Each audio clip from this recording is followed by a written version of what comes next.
YNP 뉴스 특보입니다. 6일째 폭우가 쏟아지고 있습니다. 계속되는 집중호우로 인해 전국 각지에서는 산사태와 지하차도 침수 등의 안타까운 사고가 발생하기도 했습니다. 잠시 후면 학생들이 등교하는 시간인데요. 풍수의 위기경보 수준이 심각 단계로 운영되고 있는 상황에서 호우에 따른 등교 여부 소식과 빗속 등교 시 따라야 할 행동 요령 등을 전해드리려고 합니다.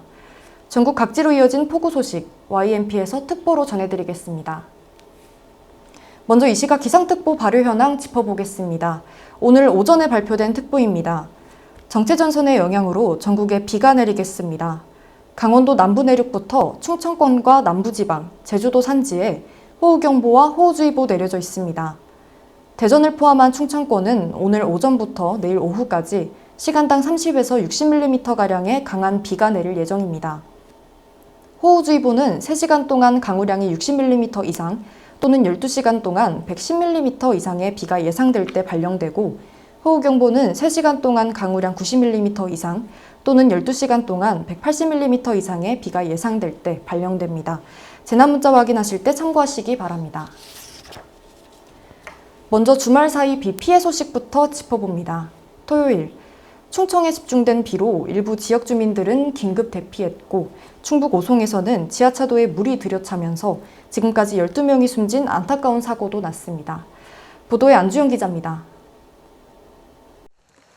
주말 동안 내린 비로 곳곳이 물에 잠기는 피해가 발생했습니다. 토요일 하루 동안 300mm에 가까운 비가 내린 세종과 충남 공주. 일부 지역이 잠기면서 주민들은 인근에 차려진 대피소로 향했습니다. 주민들은 비가 앞으로도 이어진다는 소식에 불안감을 드러냈습니다. 지금 지하 물 차고 마당까지는 들어왔죠. 근데 다 여기까지 허벅지까지 물이 고여서 나왔죠. 주변 도로에는 인근 야산에서 떠밀린 토사가 널브러졌고, 불어난 강물에 강가로 내려가는 길이 아예 잠기면서 도로가 통제되기도 했습니다. 이 안에는 카페와 더불어서 이 고물상이 여기 두 건물이 있어요, 이 안에. 그런데 지금 거기는 지금 대피하고 아마 나와 있을 거로 사료됩니다. 토요일 하루 동안만 250여 밀리미터의 비가 쏟아진 충북 청주에서도 큰 피해가 났습니다. 이번 비로 지하차도가 잠기면서 사상자가 발생했고, 인근 도로가 통제되기도 했습니다. 청주시 미호천 물이 불어나면서 인근에 위치한 지하차도가 잠겼고, 물이 여길 지나던 차량들 덮친 겁니다. 이 사고로 시내버스와 차량 10여 대가 갇혔습니다. 구조당국이 수색을 이어나가고 있는데 인명피해가 계속 확인되고 있습니다. 상황이 이렇다 보니 당장 아이들을 학교에 보내야 하는 학부모들도 불안한 마음입니다. 지켜본 다음에 이렇게 하겠다 그렇게 생각을 하는 것 같아요. 불안하죠. 지금 산사태도 심하고 그 범람도 심하고 그런 상황에서 아이가 학교를 가기에는 진짜 너무 위험한 거죠. 비 피해 복구는 이뤄지고 있지만 비 소식은 끊이지 않고 이번 주 내내 이어지는 상황, 각별한 주의가 계속 필요합니다. YNP 안주현입니다. 계속해서 강한 비가 내립니다. 정체전선이 우리나라를 오르내리면서 내일까지 집중호우가 예보돼 있습니다. 충청권과 남부지방, 제주도에는 100에서 200mm가량의 강한 비가 내릴 예정인데요. 많은 곳은 250mm 이상, 제주도는 350mm 이상까지도 내리겠습니다. 경기 남부와 강원 남부 내륙, 산지, 그리고 울릉도와 독도는 30에서 100mm 정도의 비가 이어지겠습니다.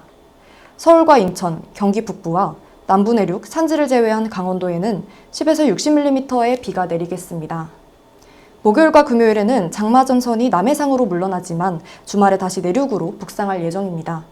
많은 비가 내린 지역은 재해 발생 가능성이 높으므로 각별히 주의하셔야겠고요.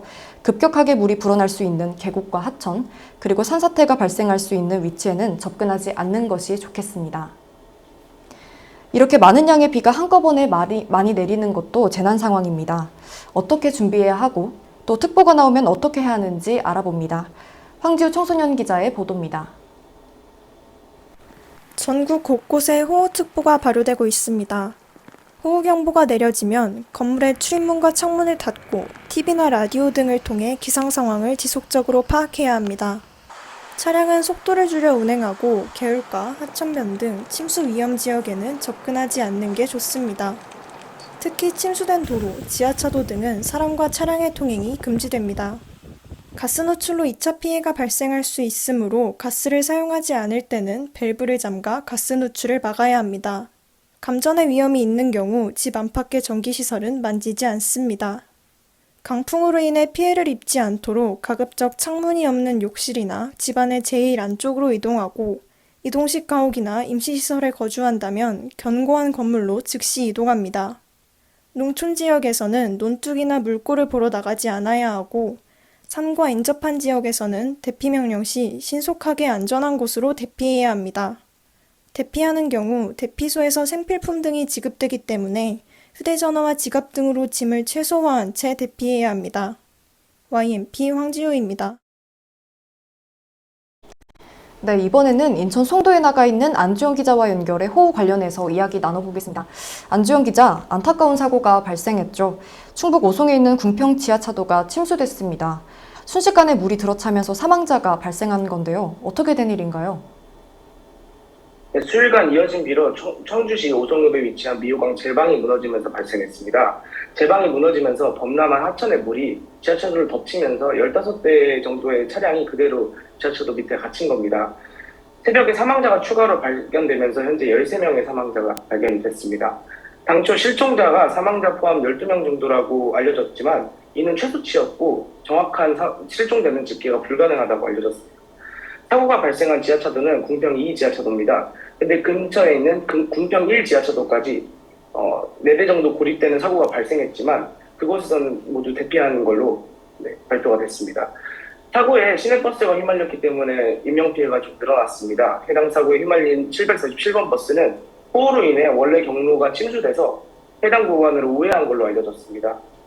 사고가 발생한 지하차도는 국도와 철도 밑을 한 번에 지나가기 때문에 구간이 길어서 침수 사고에 취약하다는 일각의 분석도 있었습니다.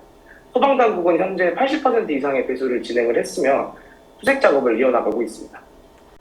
네, 정말 안타까운 소식입니다. 앞으로 날씨는 어떻게 예정되어 있나요? 네, 현재 충남 일부 지역 제외하고 충청 지역과 그 남쪽은 호우특보가 발효됐습니다. 영월 등 강원 일부 지역도 호우특보인 상황입니다. 이 외에도 강원이나 경북, 충남 일부 지역에 호우주의보가 발표된 상황입니다.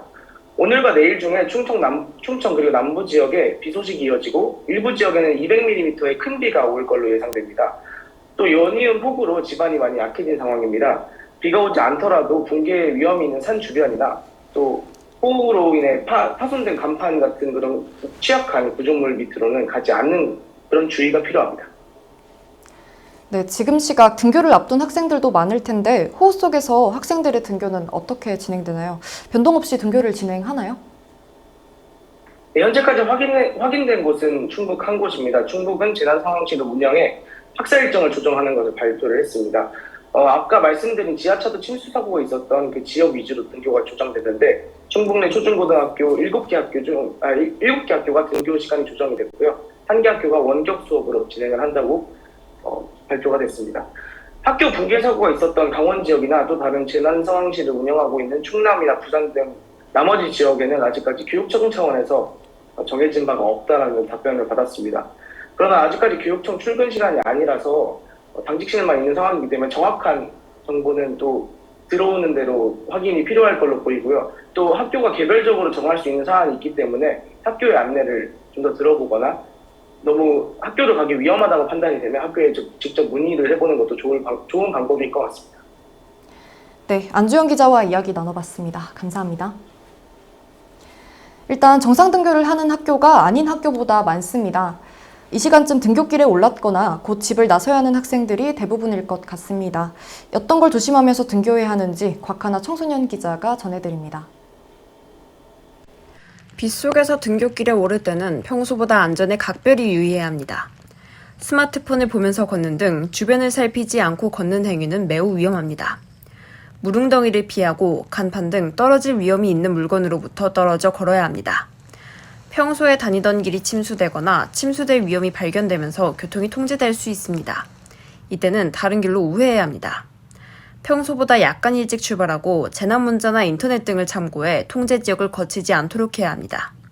앞서 정부는 호우 피해가 발생했거나 등하굣길 안전이 우려되는 경우 학사 일정을 탄력적으로 운영하라고 시도교육청에 공지했습니다.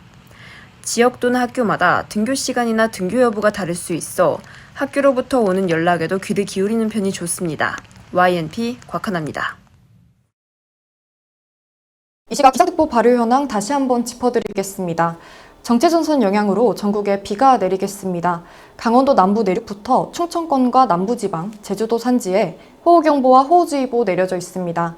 대전을 포함한 충청권은 오늘 오전부터 내일 오후까지 시간당 30에서 60mm가량의 강한 비가 내릴 예정입니다. 호우주의보는 3시간 동안 강우량이 60mm 이상 또는 12시간 동안 110mm 이상의 비가 예상될 때 발령되고 호우경보는 3시간 동안 강우량 90mm 이상 또는 12시간 동안 180mm 이상의 비가 예상될 때 발령됩니다. 재난문자 확인하실 때 참고하시기 바랍니다. 이번 주 역시 정체전선의 영향으로 계속해서 강한 비가 내릴 것으로 예상됩니다. 호우 대비 잘해주셔야겠습니다. 학생분들도 안전에 유의하여서 등교하시기 바랍니다. 이 시간 이후에 학교 생활에 영향이 갈 만한 기상 상황이 생기면 뉴스특보나 다른 방법을 통해서 전해드리겠습니다. 지금까지 YNP 뉴스 맹신영입니다. 시청해주신 여러분 고맙습니다.